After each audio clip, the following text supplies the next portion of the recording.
cartoons, wasn't you? Saturday morning cartoons have changed a lot. There are no more Saturday morning cartoons. Used to, my mom, on a school day, couldn't get me out of bed with a stick of dynamite and a sledgehammer. But on Saturday mornings, I beat everybody up. I was up at 6 o'clock because that's when Saturday morning cartoons come on. You know what came on at 7:30? Superheroes. Justice League. I was glued. I was just zeroed in on Superman and Batman and all those guys. It was a great, great day. And as soon as Superman was over, I went to the closet, to the linen closet, and I grabbed out the longest towel I could find, and I tied it around my neck. And then I went outside and found something to stand on. And I would get a running leap and jump and fly for about 3 feet. And then gravity would take effect. And it would be like that. You know what I'm talking about? I realized very early that the yellow sun of Earth does not have the same effect on me as it does on Superman. It does not give me the powers to fly and have all that sort of thing. And so I would dust myself off and try it again. It's just the way I was. Superman returned this week. If you hadn't seen the movie, I'm not going to spoil it for you. I'm going to tell you a little bit about it because it deals with what I want to talk to you about this morning. Superman left Earth to go try to find Krypton in the movie. And for 5 years, he's been gone. And for 5 years, all the savings, all the heroics that he normally does was not being done.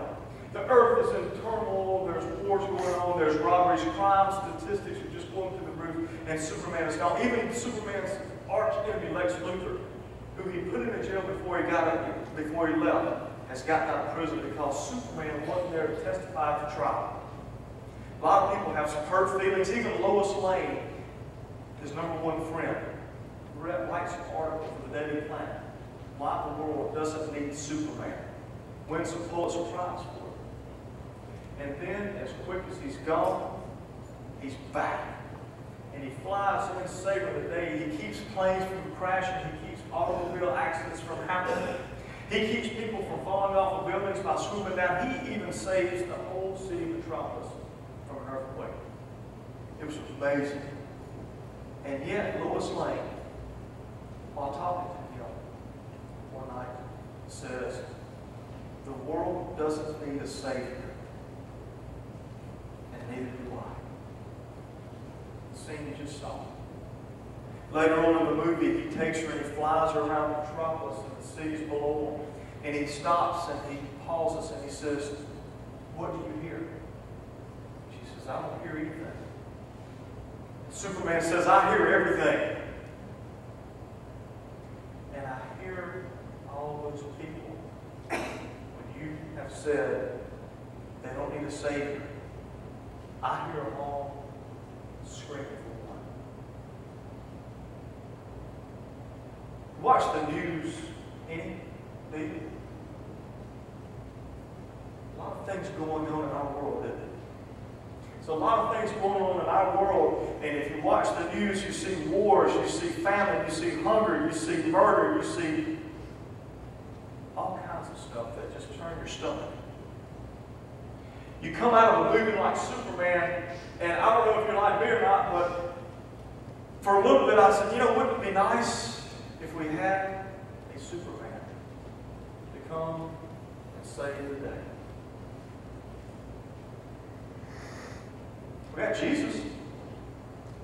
He did some pretty miraculous stuff, some miracles. He performed some pretty miraculous rescues. You look to the 4th chapter of Mark, going into the 5th chapter of Mark. There's 4 what I call rescue stories. Jesus starts out in a boat with his disciples and they're going across the sea. And the wind starts blowing, a storm comes in, and there's thunder, and there's lightning, and the waves are crashing over the boat, and the boat is becoming swamped, and the disciples are scared to death. They're afraid they might die. What's Jesus doing? He's in the back, laying on his head on a cushion, asleep. And they go and they shake him and say, Master, wake up, Jesus. We're about to die. And Jesus stands in the boat. And he tells the sea and the wind to be quiet. And it does. They land on the other side, and this man is running around. He lives at the cemetery. And he's running and shouting and screaming, and people have tried to control him. They've even chained him up, and yet he's so strong, he breaks the chains. He's full of this evil spirit by the name of Legion. And when this man sees Jesus, the